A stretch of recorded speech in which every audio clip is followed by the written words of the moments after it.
dicas culturais, mas esse bloco a gente começa com uma pergunta assim, do milhão. O que a academia mudou na sua vida? O que a academia CI mudou na sua vida? Nos conhecemos em 2016. Em 2016 eu estava exatamente buscando uma transição, né, de carreira e acreditando no projeto que já tinha pelo menos 2 anos. Projeto este que foi incentivado pelo André num curso que fizemos juntos lá em 2014, lembra, né, André? Quando ali surgiu a Super Rico, né? Falou, poxa, vamos fazer isso e tal. Então, a partir do momento que eu conheci a Rebeca, conheci a CI, falei, poxa, aqui que a gente vai investir, né? E empreender não é fácil, você sabe muito bem disso. E por uma série de razões, pandemia, modelo digital, que era um modelo criado, né, imaginado lá atrás, hoje eu posso dizer que a gente está, de fato, tracionando. Então, se nós estamos aqui fazendo o que estamos fazendo hoje, é porque lá em 2016, quando eu a conheci, né, eu tive a certeza de que era isso que tinha que ser feito. Nossa, é verdade. Eu lembro, foi uma turma que a gente falou muito sobre propósito. Que perrengues apareceriam. Se você não tiver um propósito, tudo fica pesado. Se com propósito, é igual casamento. Se você não tem amor, a louça vira estorvo, a toalha molhada de cima vira estorvo. Se existe amor, aquele casal tem um propósito, a gente vai sobreviver à louça e à pia, enfim. E empreender é a mesma coisa. E eu faço uma confissão, porque eu escrevi um prefácio para cada capítulo. Teu projeto era tão exótico que eu lembro você lá apresentando o projeto, né? Eu olhava assim, falei, bom, o cara faz um bom business plan, né? E aí, um tempo depois, quando você veio e falou, tá aqui assim, acho que a gente almoçou junto, tá aqui, eu falei, gente, saiu do papel aquele negócio. Então, assim, aquelas surpresas, né? Porque realmente era um plano arrojado, engenheiro de multinacional, geralmente para virar a chave para empreendedorismo, não é uma chave, é uma ponte, né? Eu falei, isso aqui tá achando que ainda tá na empresa alemã, né? E vai instalar o dedo, a tecnologia aparece, isso aqui vai ralar um pouquinho. Não que não tenha ralado, mas quando você apareceu, lembro, né? A gente lá tava comendo, restaurante italiano, você virou né, o joguinho de toalha lá, o papel. Guardanapo. Napkin Talk. E pá.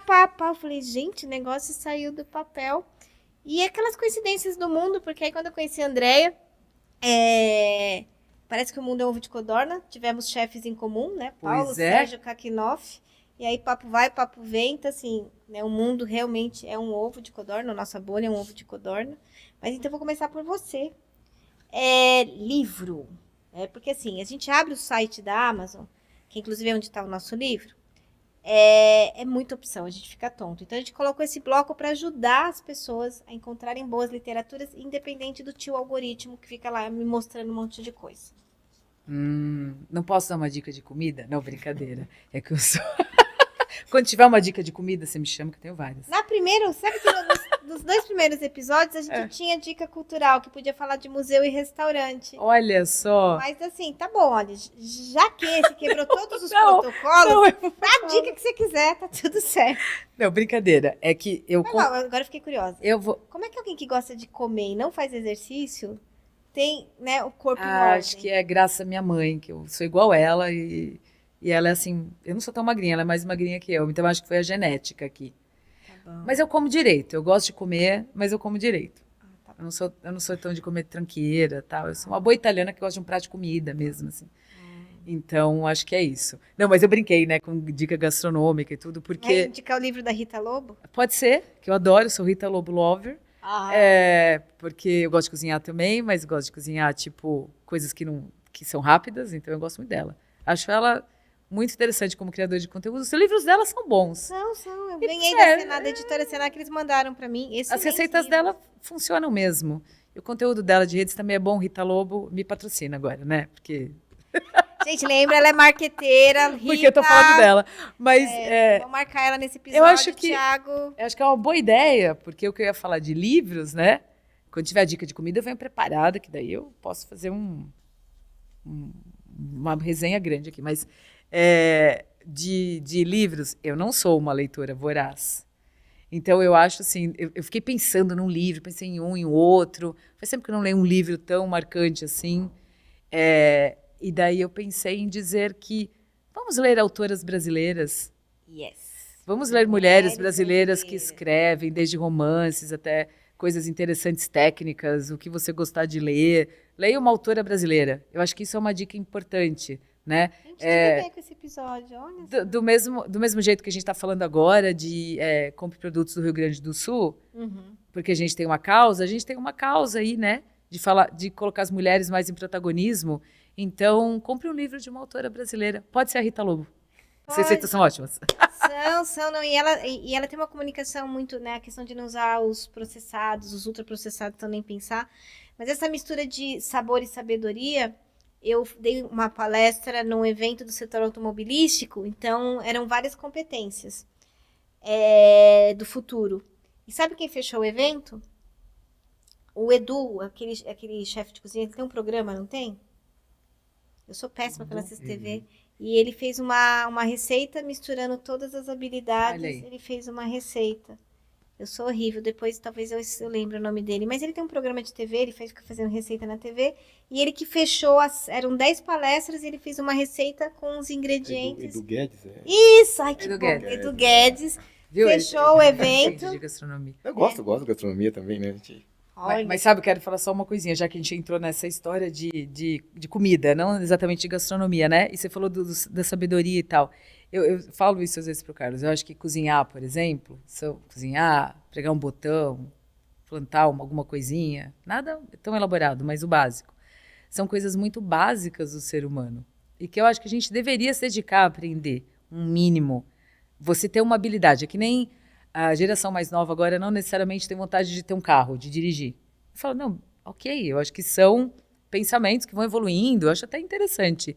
Mas aprenda a habilidade de dirigir. Então, assim, aprenda a habilidade de conseguir produzir um alimento para você comer, sabe? De fazer alguma coisa para você comer. Mesmo que não seja para você cozinhar todo dia, mesmo que não seja uma coisa que você goste tanto de fazer, mas é quase uma questão de sobrevivência. Eu acho importante, e daí eu acho que a Rita Lobo resgata isso, que é, cozinha um pouco mais. Para mim, cozinhar é meio terapêutico. Quando eu chego muito na pilha do trabalho, meio tarde, se eu ficar uns 40 minutos fazendo qualquer coisinha assim na cozinha, aquilo para mim é uma terapia. Pode não funcionar para todo mundo, mas eu acho que tem esse aspecto meio sobrevivência também, sabe? Deixa eu contar uma coisa. Eu gosto muito. Como é sábia a tua fala? A gente mapeia 25 habilidades do futuro. E entrou no ranking recentemente, está ainda lá embaixo, lá entre a 25ª e a 24ª, habilidade motora sensorial. Porque as pessoas na aceleração, elas estão ficando tão desconectadas do corpo e adoecendo tanto, né, que elas não sabem mais escrever. Eu lembro que um samurai, pegar minha tradição oriental, um samurai, né, uma pessoa da alta hierarquia nipônica, a primeira coisa que ela se diferenciava era da habilidade de escrita, porque tem toda uma habilidade, né, o pregar botão, né, a criancinha que tem que ir lá pegar folhinha. E o ser humano ficou tão acelerado, tão louco, que deixou isso de lado. Então, sim, é terapia. Eu tenho um monte de cliente, tem cliente fazendo corte e costura, tem cliente fazendo tricô. Porque chega uma hora que, assim, se ficar só na cabeça, a saúde mental vai pro saco.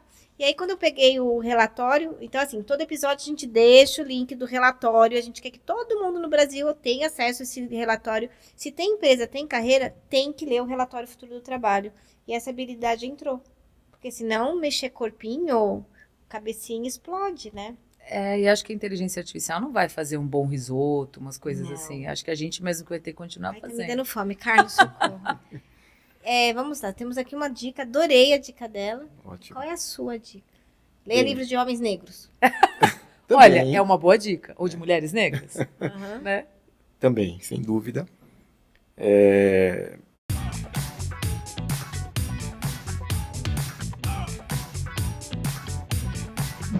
Mas aí falando de engenharia, né, e como nós nos conhecemos, só uma história muito rápida, né, isso que a Rebeca trouxe, do projeto ser um projeto talvez muito atípico, mas para mim, que já estava imerso no mundo de tecnologia, aquilo era a coisa mais natural do mundo. Você trabalhar home office, trabalhar digital, para mim era uma coisa normal. Então, a hora que eu apresentei o projeto, a Rebeca se espantou, e o nosso primeiro investidor, pelo menos, né, era uma busca por, né, um capital. A reunião que foi programada para 15 minutos, isso está no livro, Ela durou, sei lá, 5 minutos e a conclusão foi: Carlos, você está dizendo que está criando uma plataforma que de um lado vai ter planejador, do outro vai ter cliente. Onde estão os planejadores financeiros? Falei, ainda não tem, né? Mas se a gente criar a plataforma, eles aparecem. Onde estão os clientes? Falei, também não tem. Mas se criar a plataforma, eles aparecem. E aí ele concluiu que eu estava propondo fazer uma ponte que ligava o nada ao lugar nenhum.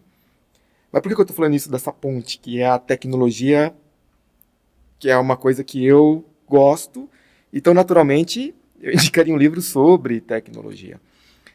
E tudo que se discute hoje, né, de inteligência artificial, Web 3.0, Big Data, Learning Machine, blockchain, machine learning, essas coisas todas, isso já... desde que existe a computação, o computador, estamos falando de 1950 pelo menos, já se discute isso.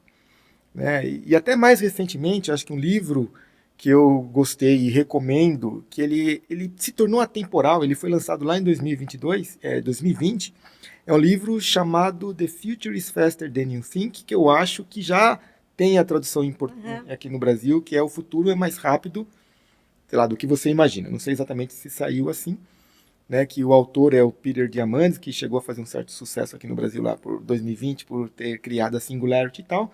Mas, de fato, esse grupo que eu tenho, né, hoje, eu participo desse grupo, eles discutem o futuro da tecnologia. E esse livro ele é muito interessante, porque lá em 2020 já trazia o impacto que a IA teria. E eu imagino que, dada as condições de hiperconectividade que a gente vive hoje, né, ou seja, não tem mais barreiras, a tecnologia eliminou as barreiras. Quando você olha, nós somos 8 bilhões de pessoas na Terra, daqui 5 anos serão 8 bilhões de pessoas conectadas. Então a gente vive um mundo hoje digital, para o bem ou para o mal. Né? E esse livro ele nos dá vários insights sobre o impacto que essa hiperconectividade, hiperpersonalização, hipertudo traz para a nossa vida. Para que a gente até decida, né, o que a gente quer fazer. Então essa seria a minha dica de livro. Né? Isso ainda não li, eu vou ter que anotar aqui. Tem um outro link que a gente deixa aqui, esse episódio foi todo atípico, mas assim, tem outro link que a gente sempre deixa aqui na descrição, que é para a nossa comunidade ser mentor e para a nossa formação de mentores.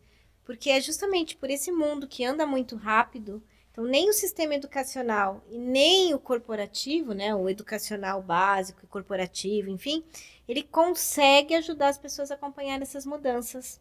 Então, a necessidade de bons mentores, ela se torna cada vez mais relevante. E a gente tem 2 cenários.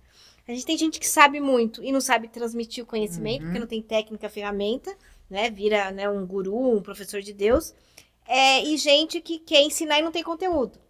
Então, a gente já desde 2010, a gente forma pessoas que consigam multiplicar o seu conhecimento. Por conta disso, assim, a pessoa sai do último dia de graduação e ela já está extremamente desatualizada com todo esse mundo aí que o livro conta. Muito bom. Vamos para o momento filme. Vamos para o momento filme. Aí eu tenho o filme que eu vou falar em português é Questão de Tempo. About Time, eu acho, em inglês, né? É um filme gostoso de assistir, muita gente já deve ter visto, ele não é tão novo assim, mas eu acho que ele fala muito das coisas que a gente sempre acha na vida que a gente queria mudar, e de repente é melhor que a gente não mudasse mesmo. Mesmo as coisas ruins, né? Mesmo as tribulações. É aquele que repete a cena várias vezes? Mais ou menos. É um que a família, os homens da família têm um superpoder de poder voltar no tempo e fazer diferente, né? Então, se eu não tivesse deixado a minha irmã ir sozinha, ela não teria batido o carro. Então, eu vou voltar naquele momento e vou com ela, que daí não vai bater o carro. Só que ele mudou a história e mudou o que vem depois. Então, chega uma hora que ele percebe que isso não vale a pena, que ele tem que passar pelas dores e deixar o curso da vida seguir. É um filme lindo. Sim. A gente gosta muito, o Carlos também. Não sei se ele tinha escolhido esse. Troca aí. Não, vou trocar. Ele, ao mesmo tempo, ele é profundo, mas ele é leve de assistir. E Então eu recomendo muito esse filme, Questão de Tempo. Nossa, lembra do Butterfly Effect, do Borboleta, que teve o 1 e o 2, ele voltava, né, e piorava outras questões, nossa, é que é aquilo, né, não, tem coisa que a gente não tem controle. E só para falar mais uma coisinha desse filme, ele também tem uma questão muito de família, né? Família para mim é uma coisa que muito, muito mega importante. Eu troco qualquer coisa para fazer e tal, para ficar com família. E tem uma coisa da importância da família e dos laços familiares nesse filme muito bonita. Então, acho que também por isso me pegou muito, assim. Isso, eu vou querer assistir. Ai, meu Deus. Assista. De filmes, eu tenho muitos filmes, né? Que eu gosto muito de filmes. Mas eu vou escolher um que tem a ver com a tecnologia, porque me tocou recentemente. Né? A gente esteve lá, eu até escrevi um pouco sobre esse filme. Eu imagino que esse filme em breve deva estar disponível também, né? Que é o que a gente viu lá, o Postcard from Earth, que seria, numa tradução livre, sei lá, Cartão Postal da Terra. Que está em cartaz, né? A gente assistiu numa viagem recente que a gente fez. Mas por que esse filme chama atenção? Porque você tem uma experiência com tecnologia, e a tecnologia, de fato, ela te traz tanta coisa. Você fala, vou viver até os 150 anos de idade. E essa experiência que você tem sobre longevidade, enfim, qualidade de vida que a tecnologia proporciona, na sequência, quando você assiste o filme ele é exatamente uma provocação. Enquanto a gente está buscando outros planetas para viver, e a tecnologia está nos levando para isso, a gente está esquecendo de cuidar do nosso próprio planeta. Então é um filme documentário. Ai, adoro. Que mostra muito legal. As coisas básicas que a gente deixou de olhar. Sei lá, a gente vai fazer essa corrida na África do Sul, você faz um safari, você tem uma vida né, você vê os animais. A gente já não admira mais isso. Né? O nascer do sol, os peixes, a água, a terra. Né? Então, é um documentário sobre a Terra, falando como o nosso planeta, se a gente cuidasse melhor do nosso planeta, esquece a tecnologia, ou usássemos a tecnologia para cuidar melhor do nosso planeta, a gente não teria problemas como os que a gente está vivendo no Brasil. Né? Infelizmente, com os colegas, né, do Rio Grande do Sul. Então está faltando isso. Então é muito curioso que você vai assistir esse filme num ambiente tecnológico, ele chega a ser até uma antítese, né? Mostrando a tecnologia prolongando a nossa vida, só que ao mesmo tempo a gente está investindo tanto nisso, esquecendo de fazer o básico, que é simplesmente cuidar do nosso planeta. Né? Então chama, uma tradução livre, Cartão Postal da Terra, Postcard from Earth. Nossa, você foi falando, fiquei muito afim de ver o filme. Eu provoco naquela palestra, a gente estava junto também, que era de inteligência artificial, né?